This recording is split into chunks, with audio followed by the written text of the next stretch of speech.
కూడా లేదు, నల్ల మసి బొగ్గు. ఏం పట్టుకుంటే మా పోయినట్టండి.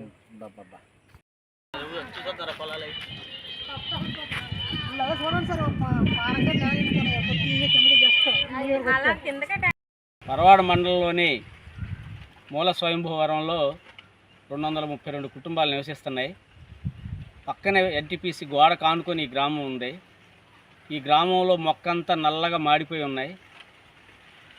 చుట్టూ పరిసరాలన్నీ కూడా నల్లగా మసిబొగ్గులాగా మారిపోయినాయి. ఇంటికి పైస్తున్నటువంటి సున్నాలు కలర్లు కూడా మొత్తం నల్లగా అయిపోయినాయి. ఉప్పు నీరు పడిపోతూ ఉంది. అన్నిటికీ భారతదేశాన్ని అంతటికీ వెలుగు నింపుతున్నాం మేము అనే చెప్తున్నటువంటి ఎన్టీపీసీ వాళ్ళ పక్కనే ఉన్నటువంటి మూల స్వయంభూవరం గ్రామానికి కరెంటు ఉండట్లేదు. ఆ ఉప్పు నీరు తీగల మీద పడిపోయి కరెంటు షార్టేజ్ వచ్చి చీకటిమయం అయిపోతూ ఉంది. రాత్రులు ఇక్కడ చీకటి, పగలంతా కూడా కాలుష్యం, దుమ్ము ధూళితో ఈరోజు ఇక్కడ ఉన్నటువంటి గ్రామ ప్రజలందరూ బతుకుతూ ఉన్నారు. అనేక రకాల జబ్బులు, చర్మ వ్యాధులు, అలాగనే ముఖం మీద మచ్చలు, మొత్తం కిడ్నీలు పాడైపోవటం, లంగ్స్ పాడైపోవటం, ఇలాగ అనేక రకాల జబ్బులతోటి ఇక్కడ ప్రజలందరూ కూడా సతమతం అవుతూ ఉన్నారు. ఇంత జరుగుతున్న అధికారులు, ఎమ్మెల్యేలు, అందరూ మంత్రులు వస్తున్నారు, పోతున్నారు, మీ గ్రామాన్ని తరలిస్తాం, మీకెందుకు మమ్మల్ని గెలిపించండి అని చెప్పి మొన్న ఎలక్షన్లో కూడా చెప్పారు. ఇంత తీరా గెలిచిన తర్వాత ఇక్కడ ఈ ఊరు పట్టించుకున్న నాదుడే లేడు. సిపిఎం పార్టీగా ఈ ప్రజా చైతన్యయాత్రలో భాగంగా మేము ఈ గ్రామంకి వచ్చాం. మొత్తం గ్రామంలో ఉన్నటువంటి పరిస్థితులన్నీ కూడా పరిశీలించడం జరిగింది. చాలా దారుణమైన పరిస్థితులు ఈ కుటుంబాలు ఇక్కడ బతుకుతూ ఉన్నాయి. తక్షణం ఈ గ్రామంలో ఉన్నటువంటి ప్రజలకి నష్టపరిహారం చెల్లించి గ్రామాన్ని తరలించి ఇక్కడ పంటలు నష్టపోయిన వాళ్ళకి, మొక్కలు నష్టపోయిన వాళ్ళందరూ కూడా నష్టపరిహారం చెల్లించాలని చెప్పి సిపిఎం పార్టీగా డిమాండ్ చేస్తున్నాం.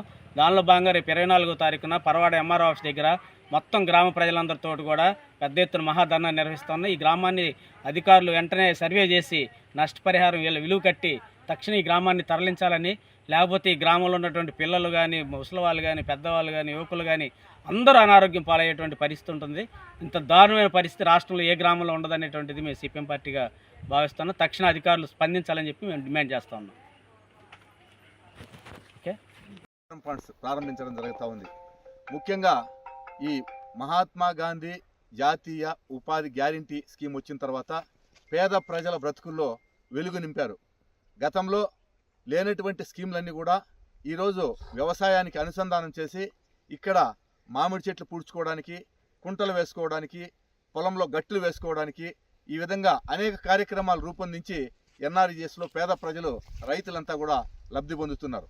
ముఖ్యంగా ఈ గవర్నమెంట్ వచ్చిన తర్వాత, కూటమి ప్రభుత్వం వచ్చిన తర్వాత ఉప ముఖ్యమంత్రి మనకు పవన్ కళ్యాణ్ గారు అధికారంలోకి వచ్చిన తర్వాత ఆయన అనేక సంక్షేమ కార్యక్రమాలు, ఈ ఉపాధి హామీలు తీసుకురావడం జరిగింది.